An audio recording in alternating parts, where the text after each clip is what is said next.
Okay, I'm going to read a book called Township Organization for Illinois, or Local Self-Government for the People by a farmer in 1859. I will provide a little bit of commentary during this, very limited as much as possible to just let the book speak for itself. But we do have to understand the setting of this book in 1859. So in 1848, Illinois had adopted township style or township form of government with county under township. And this book predates the Civil War. This is when Illinois created township form in 1848. The 1848 Constitution that was adopted, and then in 1849 is when a bunch of counties took on this form of government. Understand that this book predates the 1870 Illinois Constitution, in which the General Assembly was prohibited in Article 4, Section 22 of that Constitution in 1870, which is after this book was written. There was a bunch of prohibitions put in place. So understand the setting of this book, and this book um, pulls out and identifies the conversation that was taking place about township form of government, township organization, and local self-government. So I will begin to read and interject when necessary just to bring some context to it. Starts off with a couple of quotes here. Thomas Jefferson said, "There are two subjects indeed which I shall claim a right to further as long as I breathe, the public education and the subdivision of counties into wards. I consider the continuance of Republican government as absolutely hanging on these two hooks." So understand that in some of the southern states like Virginia and where Thomas Jefferson was, they called them wards instead of townships. And in some of the northern states like New Hampshire and such, they would call them towns instead of townships. So wards, town, and township are equivalent. In Illinois, they're called townships. John Adams said, "In all countries and in all companies, for several years I have in conversation and in writing enumerated the towns, militia, schools, and churches as the four causes of the growth and defense of New England." Theodore Parker said, "Self-government, local self-government was the aim of the colonies. Opposition to centralization of authority is very old in America. I hope it will always be young." Township Organization for Illinois. Man is an individual and a social being. His individuality requires freedom from unnecessary restraint for its full development. His social instinct necessitates society. Society, for its proper organization and healthful existence, needs government to protect rights and enforce the performance of duties. Man then desires, or should desire, the greatest freedom consistent with public order. Governments, generally speaking, are of three kinds as regards to the source of ruling power. First, monarchy, or the rule of one. Second, oligarchy, or the rule of the few. Third, democracy, or the rule of the people. Each of these three kinds of government may be absolute or limited, according to the restrictions of constitutions and the combination with other kinds, or the contrary. Each may be centralized or localized, according to the mode of its action. Absolute and centralized governments have generally proved themselves brilliant and ruinous in able hands, and feeble and insufficient when the weak held the reins. Limited and local governments have been the characteristic of such countries as England and Switzerland, that fast anchored in the stormy sea of present European troubles, bear up the cheering signal lights of liberty and law.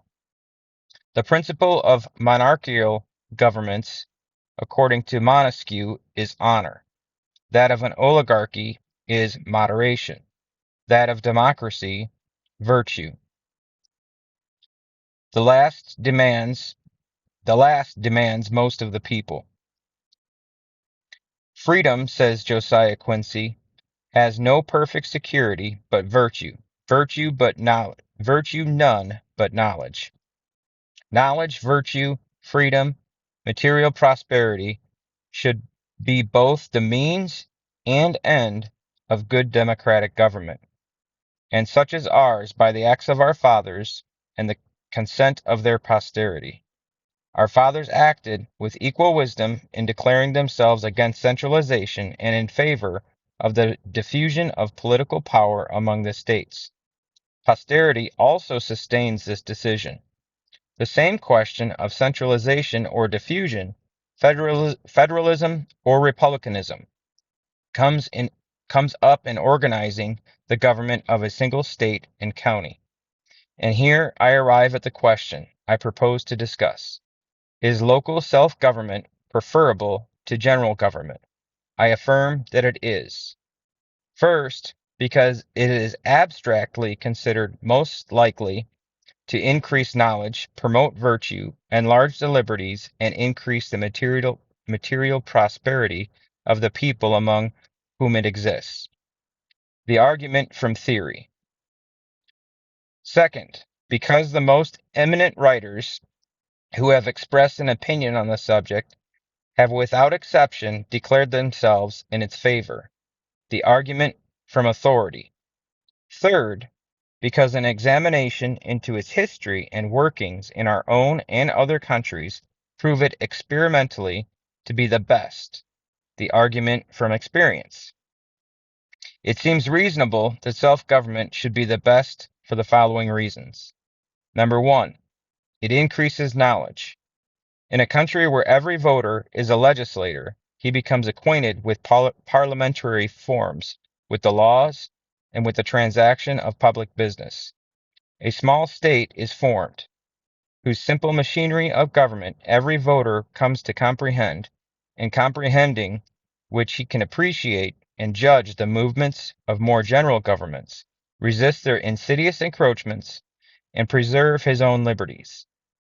He will have not unfrequently the training of office and his knowledge of political affairs proportionably increased. Number two, it promotes virtue.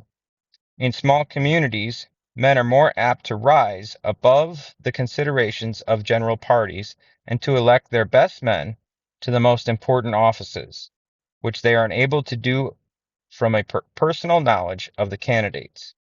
The emoluments of office will not tempt unprincipled men, and its duties are not so onerous that good citizens cannot discharge them without neglecting their own affairs. Order is generally better preserved, more exact justice meted out, and violation of law more severely and summarily punished, where the immediate neighborhood is the governing power. The people are more identified with the government as actual or possible officers, and feel at once a pride and a personal interest in thorough administration. Again, the great moral power of the rural districts is thus organized to act in concert against frequent immorality and lawlessness of the great cities. It rouses their energies, calls out their voters, and presents an insuperable barrier to corruption. Number three, it enlarges the liberties of the citizens. It gives them sole control of affairs peculiar, peculiarly their own. Communities without do not communities without do not direct such affairs as road making, bridge building, police, and pauperism. They are left to those whom it concerns. Number four, it increases material prosperity.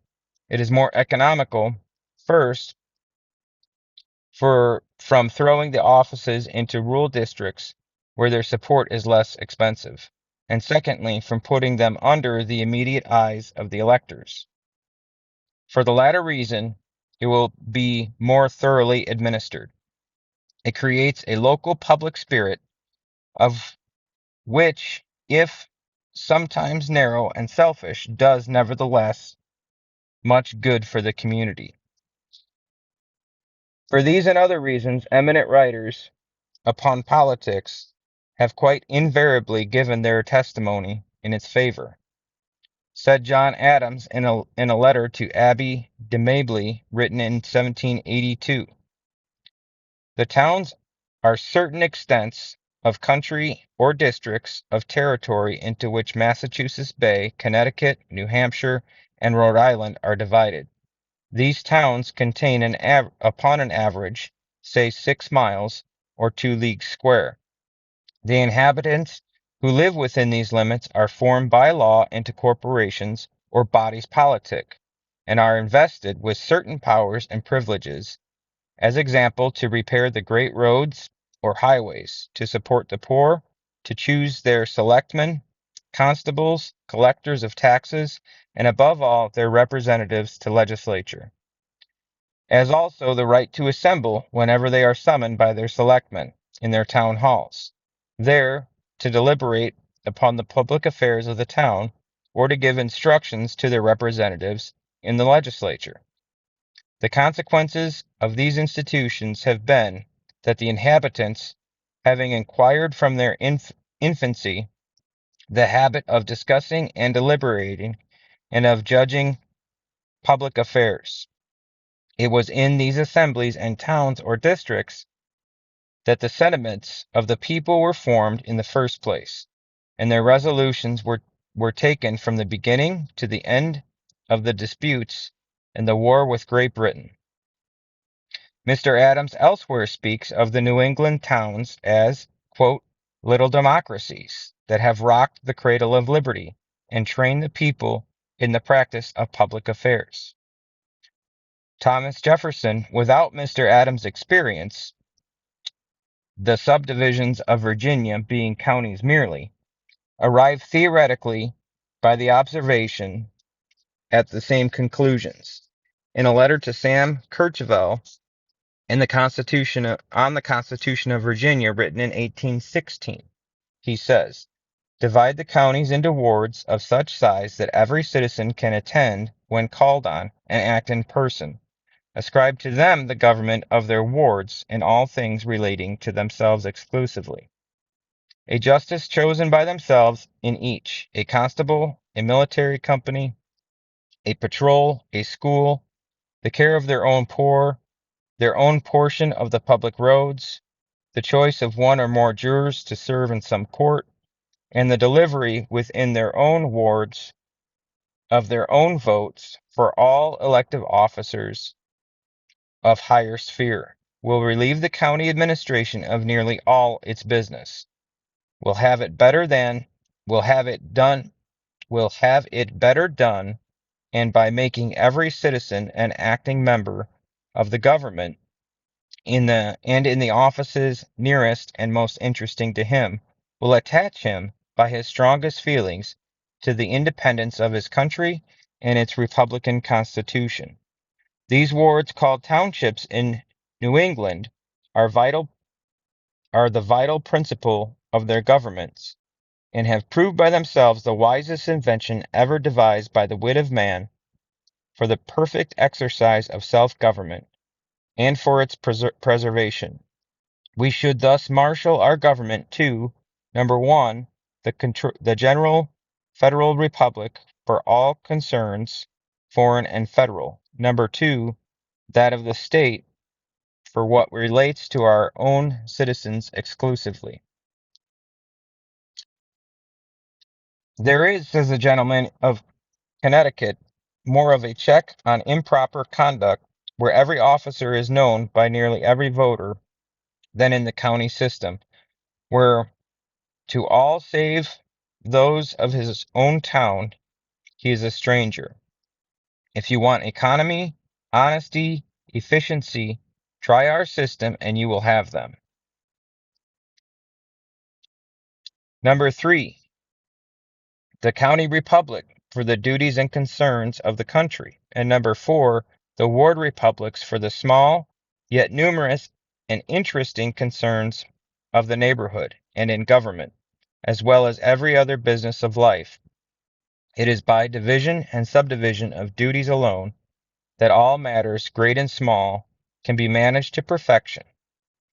The whole is cemented by giving each citizen personally a part of the administration of public affairs. In a letter written the same year to J.C. Campbell, he bears witness to the political strength given to his state by the town system, where every man is a sharer in the direction of his ward republic or of some of the higher ones, and feels that he is a participator in the government of affairs, not merely at an election one day in the year, but every day, when there shall not be a man in the state who will not be a member of some one of its councils, great or small, he will let the heart be torn out of his body sooner than his power be wrested from him by Caesar or a Bonaparte. How powerfully did we feel the energy of this organization in the case of embargo? I felt the foundation of the government shaken under my feet by the New England townships. There was not an individual in their states whose body was not thrown with all its momentum into action. And although the whole of the other states were known to be in favor of the measure, yet the organization of this little selfish minority enabled it to overturn the Union. What would the unwieldy counties of the Middle, the South, and the West do? Call a county meeting, and the drunken loungers at and about the courthouse would have collected the distances to be too great for the good people and the industrious to attend. The character of those who really met would have been the measure of the weight they would have had in the scale of public opinion, as Cato then concluded every speech with the words, some language I can't read. So I, every opinion with the injunction, divided the counties into wards. Such were the views of Adams and Jefferson, the New Englander and Virginian, the second and third president of the United States, the great twin brethren of the Revolution. M. de Tocqueville, the eminent French writer on government, gives us his testimony in the following words in Democracy in America, Chapter 5, Part 1. Local assemblies of citizens constitute the strength of free nations. Municipal institutions are to liberty what primary schools are to science. They bring it within the people's reach. They teach men how to use and enjoy it. A nation may establish a system of free government, but without the spirit of municipal institutions, it cannot have the spirit of liberty. The native of New England is attached to his township because it is independent and free. His cooperation in its affairs ensures his attachment to its interest.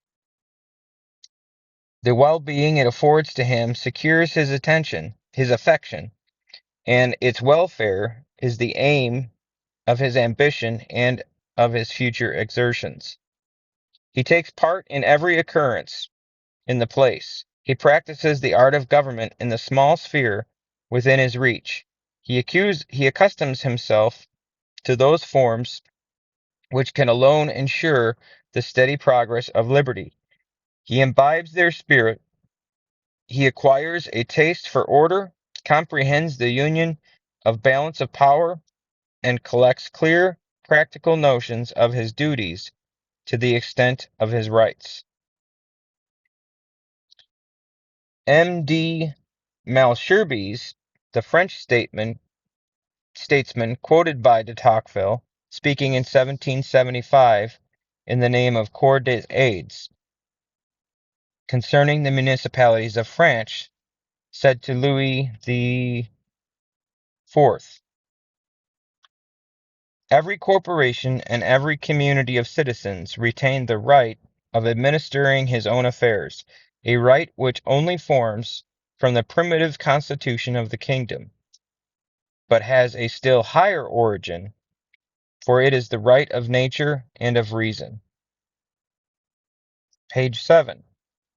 Our own Chancellor Kent, quoted by Mr. Haynes in the compilation of all the general laws of the state of Illinois relative to township organization, says, "The establishment of towns with corporate powers as local republics was the original policy throughout New England, and it had durable and benign effect upon the institutions and moral and social character of the people." Daniel Webster, in his Plymouth Address of 1820, used the following language: "Great facility has been given to this system of representation in New England by the early division of the country into townships or small districts, in which all concerns of local police are regulated, and in which representatives to the legislature are elected. Nothing can exceed the utility of these little bodies. There are so many councils or parliaments in which common interests are discussed, and useful knowledge acquired and communicated." In more general terms, but with greater force, he expressed similar views at the Pilgrim Festival in New York City in 1843.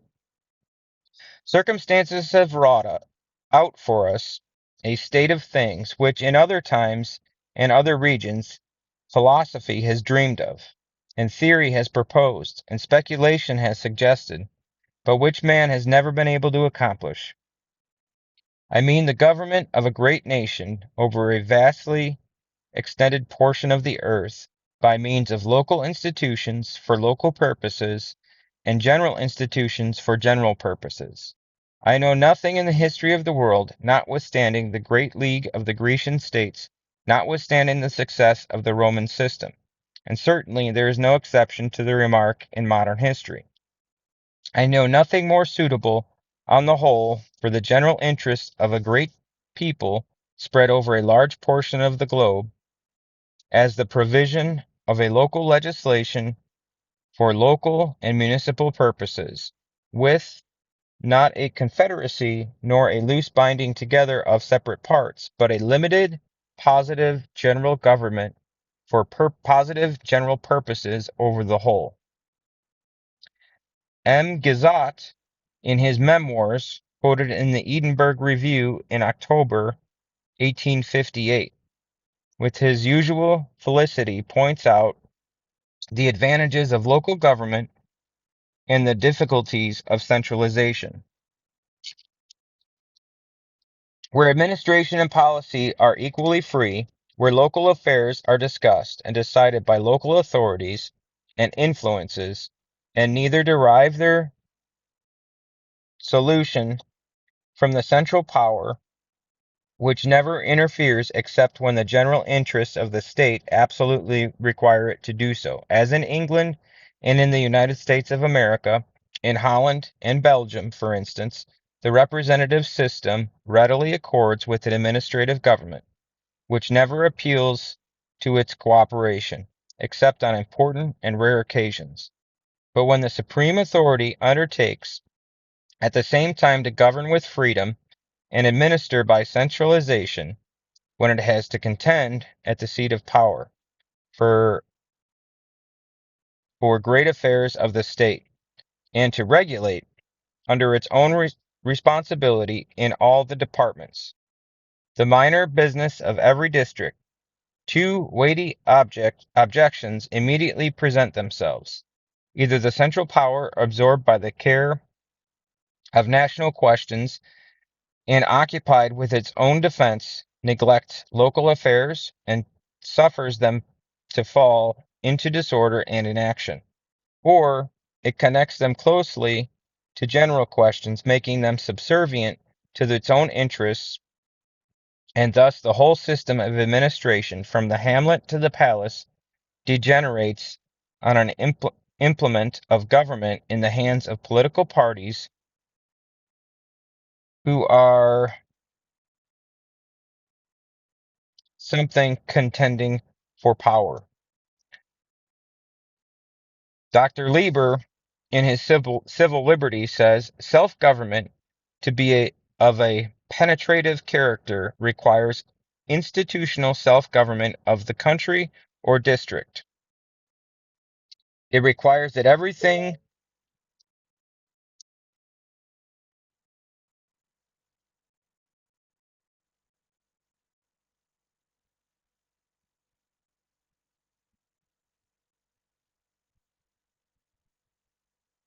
It requires that everything which without general inconvenience can be left to the circle to which it belongs, be thus left to its own management. It consists in the prosecuting grand jury, in the petty jury, and in the fact that much which is called on the European continent the administrative branch be left to the people.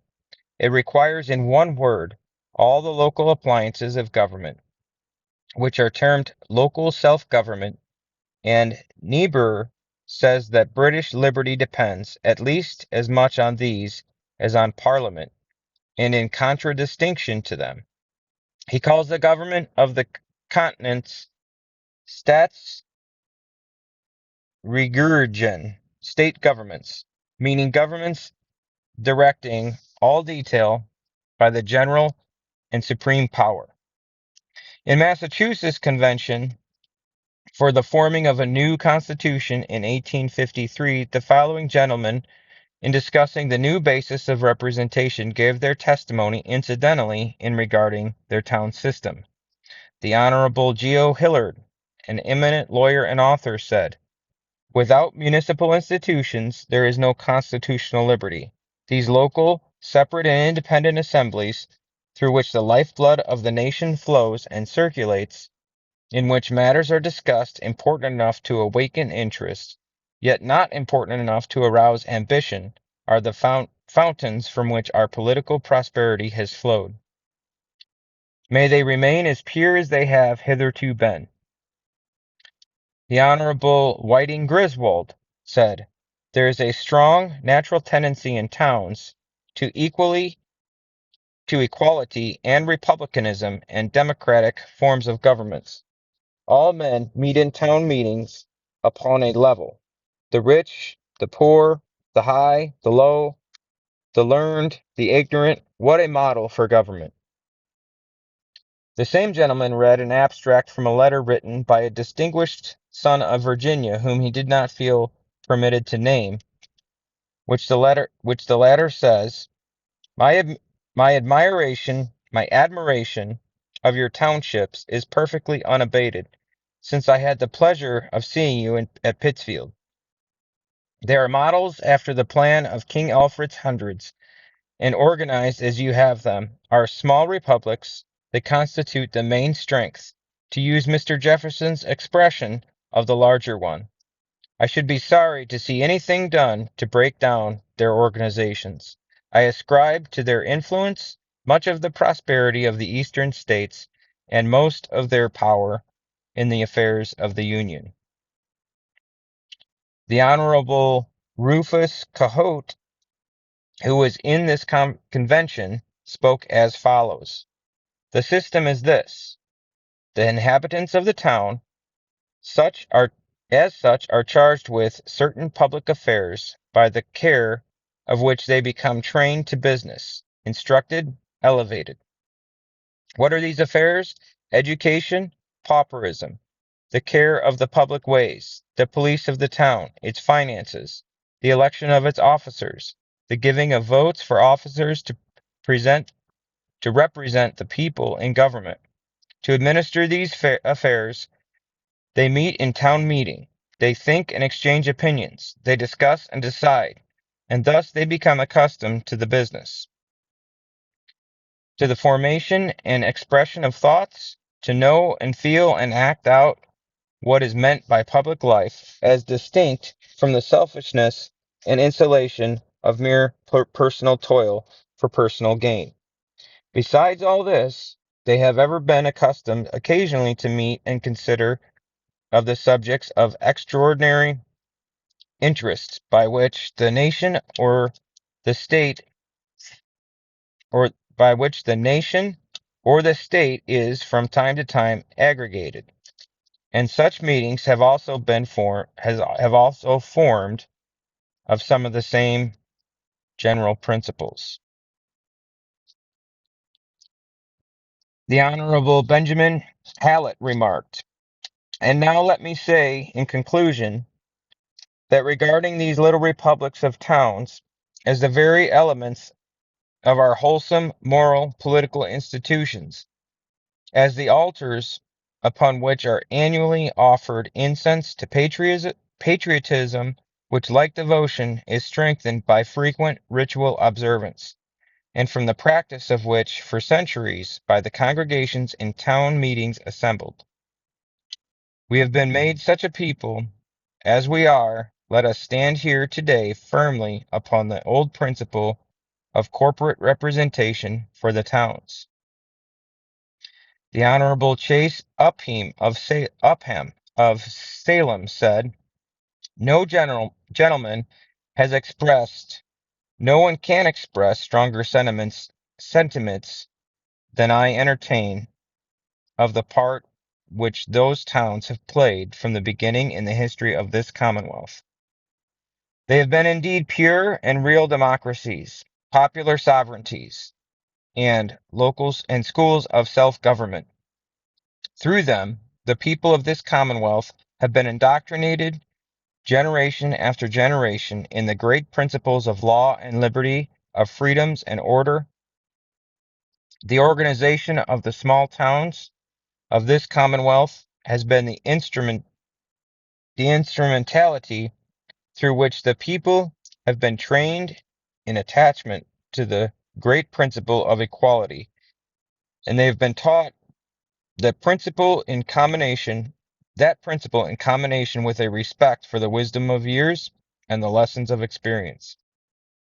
In the small towns, the people of Massachusetts have been made familiar with the general rules that regulate popular assemblies, the leading principles of parliamentary law, and in that way they have been enabled from the first, with great facility and entire success, to accomplish the difficult work of bringing out clear and certain expression of the popular will. The Honorable Charles Sumner, now a United States Senator, said, I agree cordially that the towns in Massachusetts, like the municipalities of Switzerland, have been schools and nurseries of freedom, and that in these small bodies men were early disciplined in those primal duties of citizenship which, on a grander scale, have been made the foundation of our whole public fabric. The Honorable Marcus Morton said, the importance of these municipal corporations nobody will question.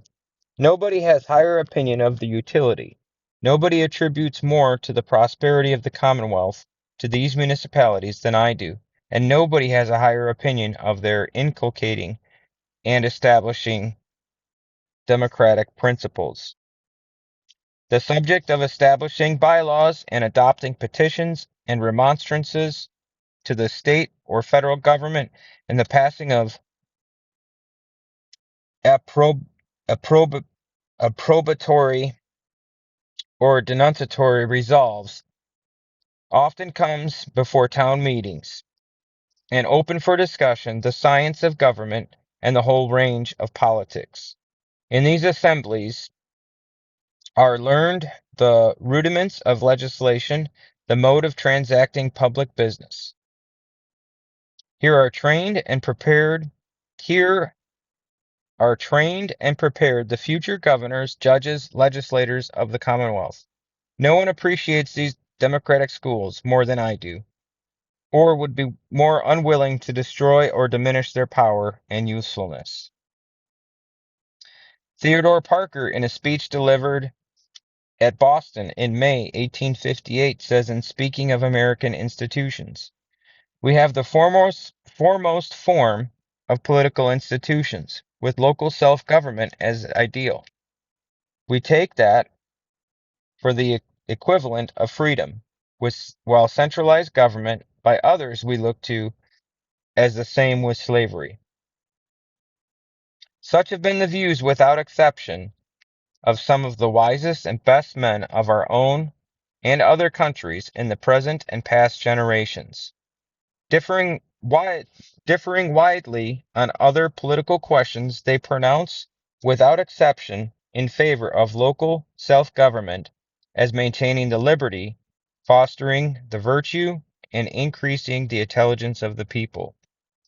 We come now to the facts of local self-government as seen in the history of the Old World and the New, and as regulated by our state laws.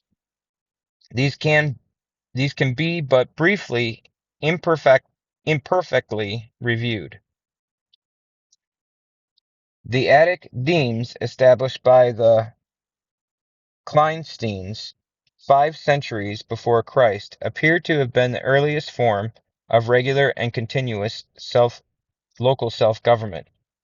These had their own corporations, property, magistrates, treasuries, and temples, and in annual meetings elected officers, revised their registry of voters, leased estates, furnished money and troops for the state, and awarded honorary distinctions to the meritus.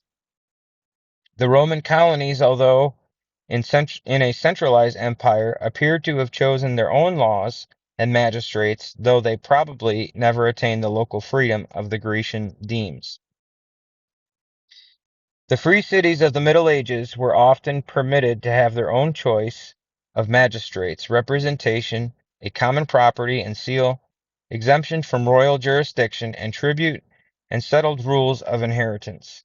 Modern European civilization, tending as it often has to centralization and the destruction of local liberties, presents fewer examples of local self-government than could be desired. Switzerland, however, in her smaller cantons, the gemeinde or communes of her larger cantons, appears to have kept alive, with her indomitable spirit of liberty, much the same system of local self-government as we see in the United States. England, too, in her parishes, presents a less perfect but still an analogous system, giving control of the roads, poor, etc., to authorities elected by the inhabitants. Between all these various ancient, medieval, and modern forms of the same system, there appears to be no connection of historical continuity. They are related only as originating in the same desire for liberty and well-being, a desire common to the race, though in Europe never well made a fact. The political existence of a majority of the nations of Europe, says de Tocqueville, commenced in the superior ranks of society and was gradually and always imperfectly communicated to the different members of the social body. In America, on the other hand, it may be said that the township was organized before the state and the state before the union. Freedom, says Heron, ripens in colonies. Accordingly, when our Anglo-Saxon ancestors established themselves in America, they adopted republican forms of government almost instinctively, and were really self-governed long before the Revolution. This was particularly the case in New England. Its settlers were Englishmen and Puritans, therefore freemen and not fond of kings. They were small landholders on a sterile soil and settled by companies and townships. Religion, to a certain extent, diminished the distinctions of wealth. In Virginia, the case was somewhat different. Here were local cavaliers settling a fertile country where the production of the profitable staple of tobacco induced the cultivation of large and isolated estates by hired or slave labor. The settlers of Virginia were thus less associated in politics and less democratic in their disposition. Out of one state things grew, the township system; out of the other, that of the county. Thus began a divergence in the internal polity of Massachusetts and Virginia, which from various causes has extended to their respective sister states of the North and the South. Prominent among these perpetuating causes have been the antagonistic system of slavery and free labor. The first necessitates ignorant, careless, and forced labor, which is necessarily agricultural, and desolate large tracts of land. The latter implies small freeholds, intelligent labor, and enriching agriculture or not less profitable manufactures. The first depresses and degrades the body of the people. The last tends to social equality by the instruction and evolution of all. The one supplies the most favorable conditions of local self-government by townships. The other can seldom descend to the far more diffuse government than that of a county. Virginia was organized into 8 counties as early as 1634, and came from her. The county system appears to have spread all over the present slave states. South Carolina, however, is organized in districts, and Louisiana in parishes, and many of the free. At the present time, we believe the township system is found in none of the slave states, but has a foothold, at least in all of the free, a fact confirmatory to the remark just made concerning their respective labor systems. Massachusetts appears to have been hardly behind in effecting town organization. Practically, indeed, she had it from the beginning. The first formal document we find on the subject, however, is the following from the orders of the colony of Massachusetts Bay. Attention the General Court holden in Newtown, March 3rd, 1635. Whereas particular towns have many things which concern only themselves, and ordering of their own affairs, and disposing of business in their own town. It is therefore ordered that the freemen of every town, or the major parts of them, shall only have power to dispose of their own lands and woods, with all the privileges and appurtenances of the said towns, to grant lots, and to make such orders as may concern the well ordering of their own towns, not repugnant to the laws and orders here established by the General Court, as also to lay milks and penalties for the breach of their orders, and to levy a distrine the same amount, not exceeding the sum of X dollars. Also to choose their own particular officers as constables, surveyors for the highways, and the like. Of a similar purport are the following extracts: the body of liberties of the Massachusetts colony in New England, enacted by the General Court in 1641. Any shire or town shall have liberty to choose their deputies, and whom and where they please, for the General Court. The freemen of every township shall have power to make such bylaws and constitutions as concern the welfare of their town, provided they be not of a criminal, but only of prudential nature, and that their penalties not exceed 20 shillings for one offense. The freemen of every township shall have full power to choose yearly, or for a less time, out of themselves a convenient number of fit men to order the planting or prudential occasions of that town, according to instructions given by them in writing. These we may suppose to be the formal origins of the New England towns, whose aggregation formed counties and states. So primary was the system. Each settlement, says Hildreth, at once assumed that township authority, which has ever formed so marked a feature in the political organization of New England. The people assembled in town meeting, voted taxes for local purposes, and chose 3, 5, or 7 of the principal inhabitants, at first under their names, under at first under other names, but early known as selectmen, who had the expenditure of this money and the executive management of the town affairs. A treasurer and town clerk were also chosen, and a constable was soon added for the service of civil and criminal cases. Each town constituted, in fact, a little republic, almost complete in itself. The system spread over New England without material changes into New York, New Jersey, Pennsylvania, Ohio, Michigan, Illinois, Wisconsin, Iowa, and Minnesota. New York added a board of supervisors, and the system of that state has been followed mainly by Michigan, Illinois, Wisconsin, and Minnesota. New Jersey follows it in some respects, but does not appear to have a very efficient system. Pennsylvania, Ohio, Indiana have an imperfect organization. So too, we believe it has Iowa. The county system, however, originally prevailed in Illinois, having spread here from Virginia.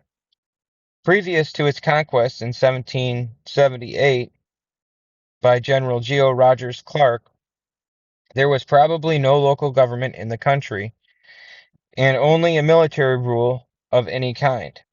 Captain Philip Pittman said in his Present State of the European Settlements on the Mississippi, published in 1770, says, "This country, Illinois, when in possession of the French, was governed by a military officer, called the Major Commandant, who was appointed by the governor of New Orleans. The English, while in power, endeavored, but without success, to establish civil and local magistrates. In 1778, Illinois was made a county of Virginia, and governed by County Lieutenant John Todd, being first appointed to that office. In 1784, it was ceded to the United States by Virginia, and by the ordinance of 1787, that it was made with other territory lying north of the Ohio and the Northwestern Territory, of which St. Clair was first governor. In 1798, at the meeting of the first territorial legislature, Illinois composed a part of Knox County and was represented by Shadrach Bond. In 1800, it became a part of the Indiana Territory and composed a part of the county of Knox just mentioned, and the counties of St. Clair formed in 1790 and Randolph formed in 1795. The bylaws of that territory, published in 1807, the Court of Common Pleas, composed of 3 judges in each county, was authorized to divide the counties into townships, and each boundary and establish boundaries to the same. It does not appear, however, that this was ever done. In 1809, Illinois became a separate territory, composed in the counties of St. Clair and Randolph in 1812. In 1812, the territorial legislature held its first session, in which the 4 additional counties, Madison, Gallatin, Pope, Johnson, created the same year, were represented, with the exception of perhaps Pope. The legislature in 1818 proposed a bill incorporating townships for school purposes. Edwards County was erected in this year, and White, Monroe, and Jackson in 1815 and 1816, and Crawford, Bond, Union, Washington, and Franklin in 1817 to 1818, making all 15 counties represented in the Constitutional Convention of 1818. In this convention, provision was made for the supervision of local affairs by county commissioners. Schedule Section 4, where it says, quote, "There shall be elected in each county 3 county commissioners for the purposes of transacting county business, whose time of service, power, and duties shall be regulated and defined by law." These continued to transact county business for a period of nearly 30 years. Meanwhile, however, a new current of emigration started to flow into the state. Kentucky and Virginia furnished had furnished a large portion of the early settlers. The immigration into northern Illinois, now begun, was principally from eastern and middle states, where the town system prevailed. Accordingly, in the Constitutional Convention of 1847, there were propositions for a, from various quarters for a change, which resulted in the substitution of a county judge and two associate justices for the county commissioners of the old Constitution, and the adoption as Section 6, Article 7 of the new Constitution of the following provision. Quote, the General Assembly shall provide by general law for township organization, under which any county may organize whenever a majority of the voters of such county at any general election shall so determine, and whenever any shall adopt a township organization, so much of this Constitution as provided for the management and fiscal concerns of said county by the county court may be dispensed with, and the affairs of said county may be transacted in such manner as the General Assembly may provide. The General Assembly, in its next session, passed an act to provide for township and county organization, under which any county may organize whenever a majority of the voters in the county at any general election shall so determine. Approved February 12, 1849, 25 counties voted to organize under the provisions that same year, and one other in 1850. The legislature, in its next session, passed an act to provide for township organization, approved February 17, 1851, which is a reenactment of the former law with some modifications and additions. Amendments of this act were made at the sessions of 1853, 54, 55, and 57.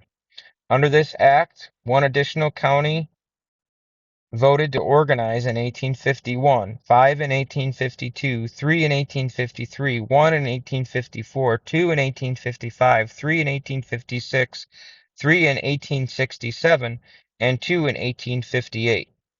The following counties have adopted the system: Adams, Boone, Brown, Bureau, Carroll, Clark, Cook, DeKalb, DuPage, Edgar, Fullerton, Grundy, Hancock, Henry, Iroquois, Joe Davies, Kane, Kankakee, Kendall, Knox, Lake, LaSalle, Lawrence, Lee, Livingston, McDonough, McHenry, McLean, Marshall, Merger, Ogle, Peoria, Pike, Putnam, Richland, Rockland, Schuyler, Stark, Stevenson, Tazewell, Vermilion, Warren, Whiteside, Will, Winnebago, Woodford, being 46 out of 100 counties, containing a population of 796,764 out of 1,300,251, according to the census of 1855, being about 8/13 or nearly 2/3 of our people. They include all the counties north of the Illinois River with the exception of Calhoun. On the south side, they come within one tier of counties of a line drawn through Springfield, and on the east side of the state run down as low as the Ohio and Mississippi Railroad, Lawrence and Richland being the southernmost. None of these counties have returned to the old system save Hancock, and they only did so for a brief period. At the late session 1859 of legislature, an act was prepared and nearly passed which reduced the township organization law to its several amendments into one act and added desirable features. but this met the fate of many others by the party strife, which had put an end to the session. We are obliged, therefore, to rely upon an octavo pamphlet of about 180 pages, edited by Honorable Elijah Haynes of Lake County, published by Keene and Lee of Chicago in 1857. Price 50 cents in paper. Entitled A Compilation of all the general laws of the state of Illinois relative to township organization, as the latest and best authority in regard to the law. With this as our guide, we shall proceed to give the outline of its features, referring the readers to the work itself for details. The submission of the question of township is provided for.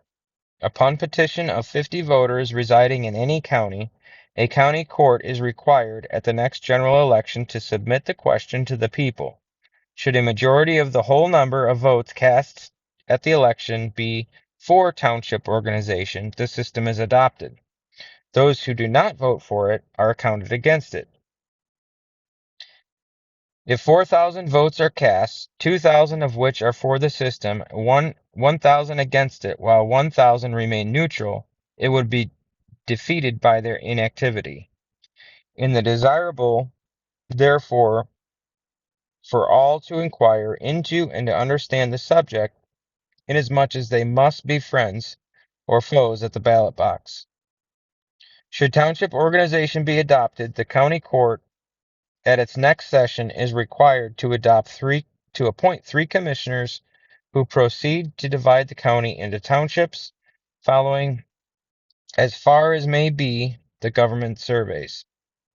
Fractional townships and parts of whole townships that are separated by rivers or creeks form the remainder, may be added to other townships. The towns are named in accordance with the will of their respective voters. If expressed, no 2 towns in the state to have the same name. If not, the commissioners may designate a name. They report on or before the first day of the succeeding March to the county clerk, who makes out notices for each township designating a suitable place for meeting on the first Tuesday of April next thereafter. Townships thus organized are quasi-corporations that have corporate capacity only for a particular specified end. Their powers are: number 1, to sue and be sued; number 2, to purchase lands; number 3, to make necessary contracts; number 4, to regulate its corporate property. Each township is an election precinct, and the supervisor, assessor, and collector are ex officio judges of election. It is governed by its voters assembled in the town meeting on the first Tuesday in April each year. At these, electors, after having appointed a presiding officer called a moderator, have power to: number 1, to determine number of pounds, if any; number 2, to elect town officers; number 3, to direct lawsuits of the township; number 4, to raise money for the same; number 5, to regulate fences and impounding of animals; number 6, to regulate stock running at large; number 7, to impose penalties upon offenders against each regulation; number 8, to apply such penalties to public use. Special meetings may be called when necessary. The township officers at these annual meetings are a supervisor, a town clerk, an assessor, a collector, an overseer of the poor, 3 commissioners of highways, 2 constables, 2 justices of the peace, an overseer of the highways in each road district to which the township is divided, poundmasters, should it be determined to have any. All these must have been inhabitants of the town for 1 year, and are elected annually with the exception of the justice of peace and constable, who serve 4 years. If, when an elected supervisor, town clerk, assessor, commissioner of highways, or overseer of the poor refuse to serve, he pays to the township a penalty of $25. An overseer of the highways or a poundmaster, $10. Justices and constables and collectors seem to be exempt from such fine. The town clerk, overseer of the poor, and commissioners of highways receive for service in the township $1, for the service without the township $1.50 per diem. The assessor receives $1.50. The supervisor is paid $1.50 for town business and not more than $2 for county business. The town clerk for certain duties is paid by fees, so of course are the justices of peace and the constables, also the poundmaster. The collector receives 3% of the amount collected by him. The duties of these various officers I shall now enumerate. The supervisor appears to perform two functions. First, he is a township treasurer, receiving the bonds of collector, and constable, receiving and paying over all monies raised for township purposes, except those raised for highways and bridges, and prosecuting, and all penalties under $50, not assigned to another officer, receiving accounts against the township, and on the Tuesday preceding the annual town meeting, laying his accounts before the justices of the peace and the town clerk, to whom he constitutes the board of auditors, of which more hereafter. Secondly, he is a representative of the township in the county board of supervisors, before which he brings business appertaining to his township and controlled by that body, and with which he participates with the management of the affairs of the county. With two other supervisors, he may constitute a board of appeals on road matters of another town, as is ex officio judge of elections. An assistant supervisor who is chosen when a township has more than 800 voters has no powers except as a member of the board of supervisors. The town clerk has custody of all records, books, papers of the town, keeps record of all transactions of town meetings, gives notice of special town meetings, calls to order, and proclaims the adjournment of the same. Is clerk of election, notifies officers of their election, delivers to the supervisor before the annual meeting of the Board of Supervisors copies of all entries of votes for raising money, keeping an estray book, and performs various minor duties. The assessor of each township is required to meet those of other townships at the office of the county clerk on the last Saturday in April to receive blanks and consult with one another and with the county clerk upon basis upon which the property in each township shall be taxed. Between the first days of May and July, the assessor ascertains by diligent inquiry the names of all taxable persons and the taxable real and personal property, and makes up by the 1st August the assessment roll, which by due notice is submitted to the inhabitants of the township for correction on a named day before himself, the supervisor, and town clerk, as having been thus corrected, and if need be, in behalf of any who choose to appear, it is returned by the 1st September to the county clerk, who lays a fair copy of all the assessment rolls before the Board of Supervisors at their annual meeting, who regulate and equalize the various assessments and fix rate upon $100 in the several towns. The county clerk estimates the amount of tax for each person on the assessment roll and transmits the list of each town to the township collector by the 15th of November. The assessor is ex officio of judge of elections. The collector collects the taxes in his township, and after retaining his commission of 3%, pays to the commissioners of highways, supervisor, the township treasurer of school money, and the county treasurer the amounts due to them for roads, for other town expenses, schools, and the state and county tax. He makes return by the 15th of February. The collector is ex officio judge of elections. The overseer of the poor has no duties defined in this act, as they are easily surmised. He has only subsequent enactment power to bind poor children and watch over and protect their interests. The commissioners of highways have the care and superintendence of bridges and highways in their township. Their powers and duties are to give directions for repairing roads and bridges, to regulate and alter roads, to legalize unrecorded highways 20 years used, to cause highways and bridges to be kept in repair, to divide townships into road districts, to assign inhabitants to road districts, to require overseers of highway to work the roads. They can impose a road tax not exceeding 20 cents on the $100 and have charge of road fines. With the assessor, they are ex officio fence viewers and have other powers which need not be specified.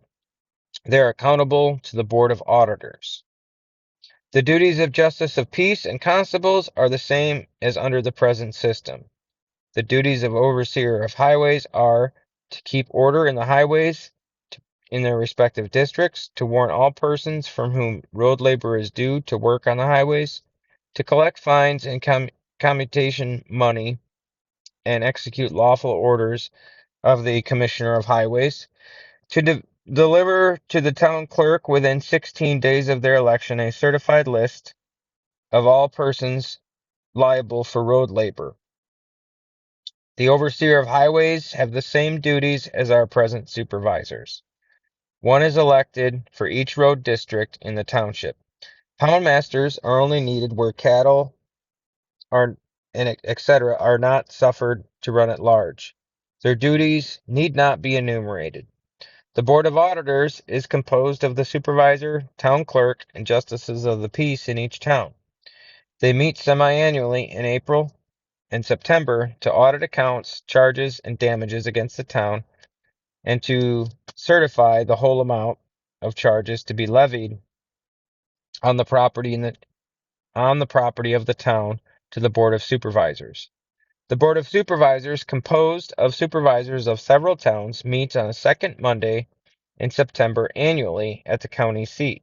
Their powers are, the county being also a quasi-corporation, to regulate corporate property of the county, audit and make appropriations for accounts, audit and make appropriations for accounts against towns not otherwise provided for, to appropriate funds for bridges, to perform other duties not inconsistent with this act. They regulate and equalize the assessment of various assessors, fix the rate of taxation, may impose a county tax for county purposes, regulate boundaries of towns. The county clerk is the clerk of the board, receiving suitable compensation. This rather imperfect analysis of the law may suffice to give a sufficiently clear idea of the peculiarities of the proposed system. I proceed to enumerate some of the principal differences between it and the county system. In comparing the town and county systems of government, I shall consider the objections raised by those who oppose the town system, and in answering them point out its advantages. These objections will be noticed, turn entirely on practice, and do not dispute the theoretical correctness of township organization.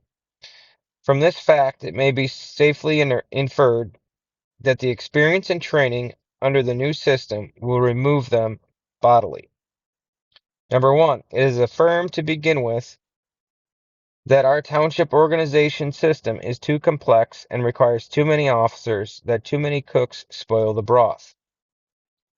It may well be first to examine into the facts. First, is there really any more labor done by many town officers than by a few county officers?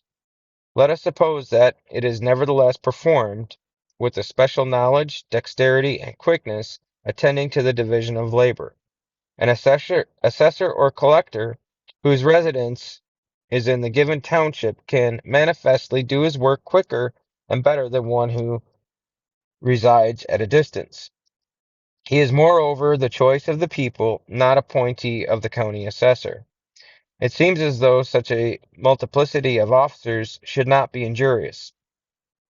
Secondly, the Board of Supervisors, concerning which much noise is made, as being a large and expensive body, is composed, say, of six times as many men.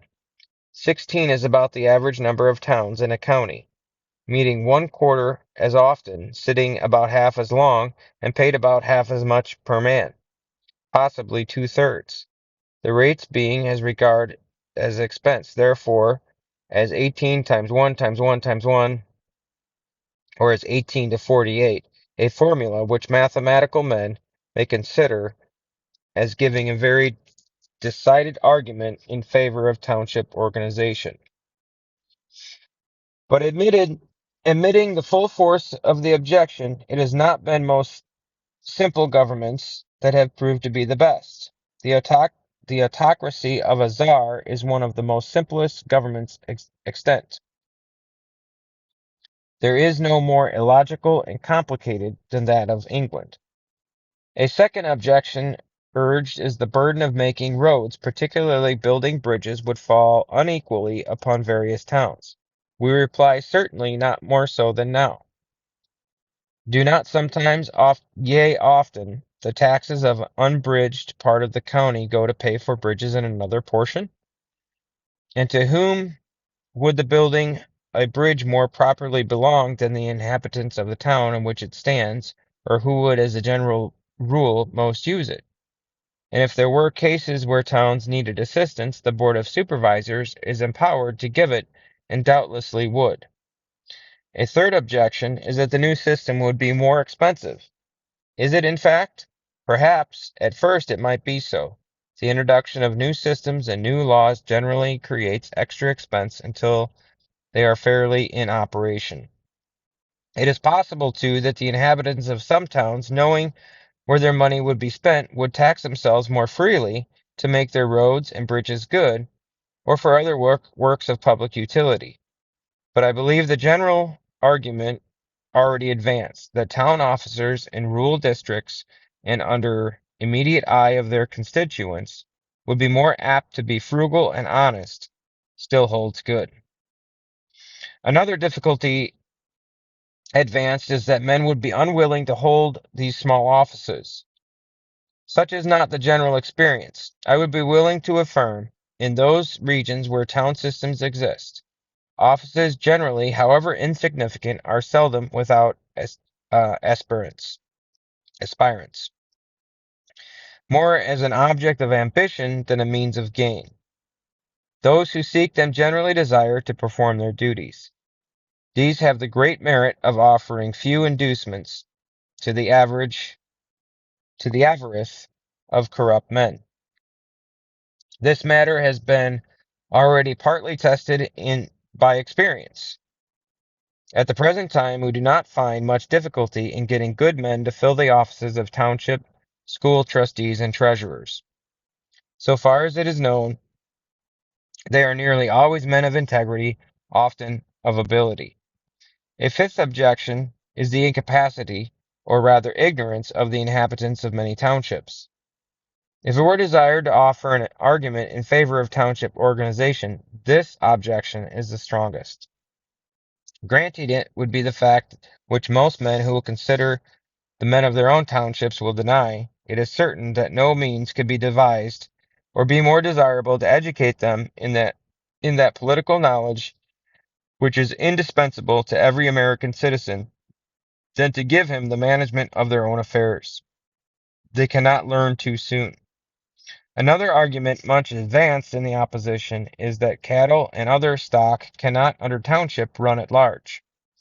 This is the general form of objection and is incorrect. The townships merely have power, upon the vote of the majority of the inhabitants, to prevent such stock from running at large as they may desire. There is nothing unfair in this, should they happily choose to do so.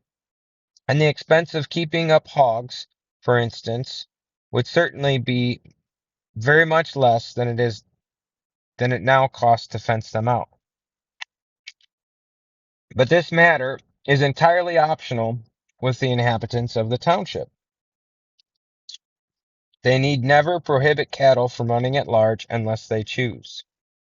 Another objection advanced in this county is our sparseness of population, as need be mentioned only to state that throwing out Alton, our towns are probably average in Madison, 1,000 inhabitants and 200 voters, which does not very much which does not much vary from the average size of all the towns of the state according to the census of 1855.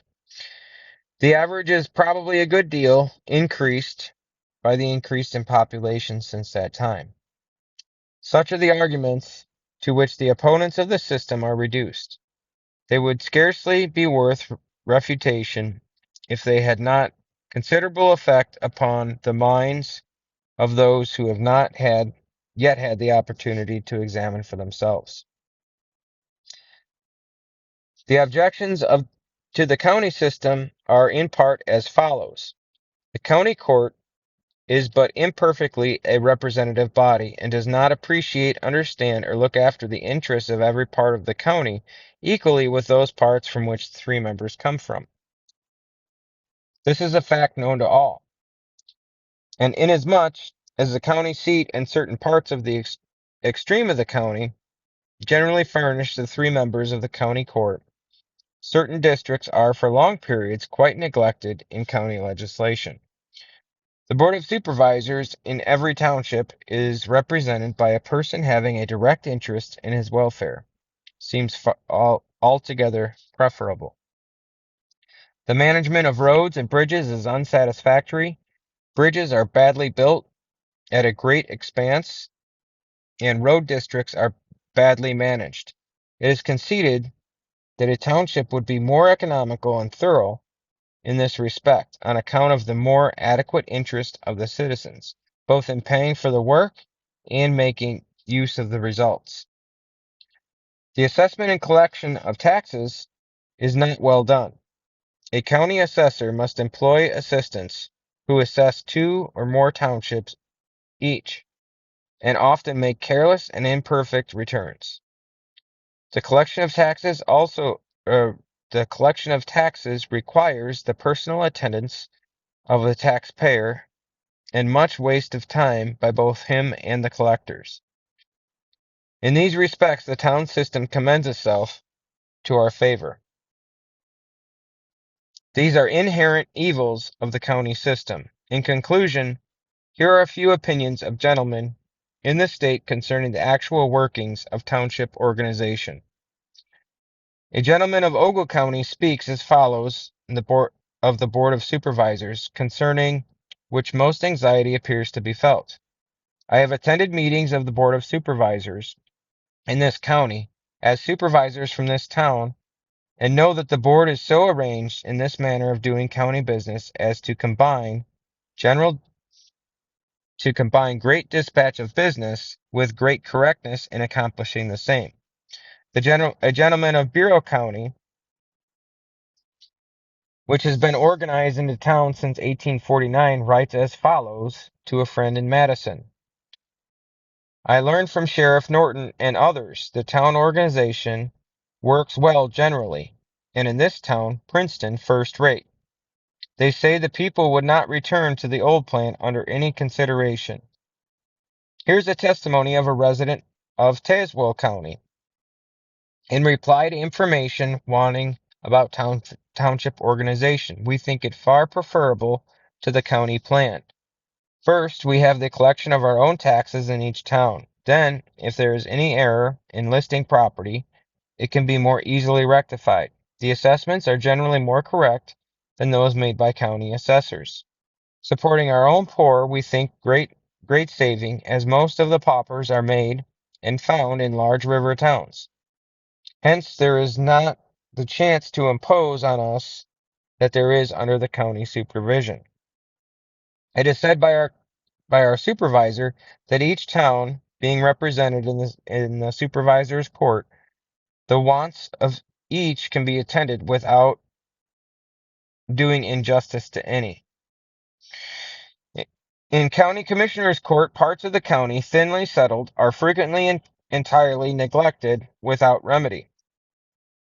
The Honorable Elijah Haynes of Lake County, who has probably given this subject more attention than any other man in the state, writes thus: I am so much in favor of the system that I can point out no defect. It is a system by which the people govern themselves, and among an intelligent people ought to be considered the most perfect system of government. It is no more expensive than the county system in our state. The township system is the most prudent, economical system that can be possibly adopted once understood. The system gives perfect satisfaction so far as my knowledge extends. The only complaint I have ever heard is the Board of Supervisors is somewhat expensive in counties having large number of towns. But it will be found in every instance that the expenses of counties adopting systems are not so much as in those which are under the old system. A gentleman of Springfield who commenced a canvass of the opinions of the members of the late legislature who were from counties adopting township organizations says, I found opportunity to talk with a few only, all agreeing that the new system was more impartial, practically cheaper, and especially profitable as a political engine for the elaboration of the best policy and a school of education for education of the state. Here then we have the summing of the whole matter. Number 1, local self-government is abstractly considered theoretically right. Number 2, it had been unreservedly approved by men such as Adams, Jefferson, Kent, Webster, and de Tocqueville. Number 3, it has been found in those countries where freedom prevails as an important source and support of free institutions. Number 4, under the township form of organization, it has, under a good law, been proved by more than half of the inhabitants of our state and met with their approval. Such being the facts, let us adopt township organization.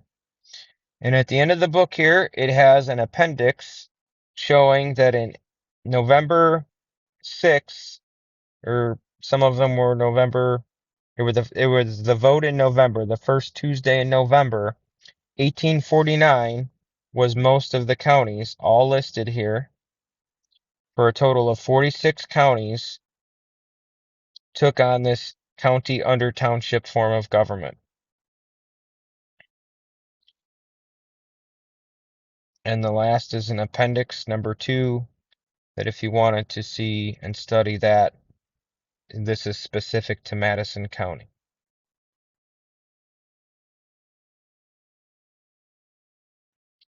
Here's another appendix for Madison County. And that is the end of the book. So why is this important? This is important because the last order of government that many counties in Illinois have authorized is a county under township form. And I hope to do a follow-up video soon to explain how that was unlawfully taken from us with a introduction of a new constitution that has been mishandled.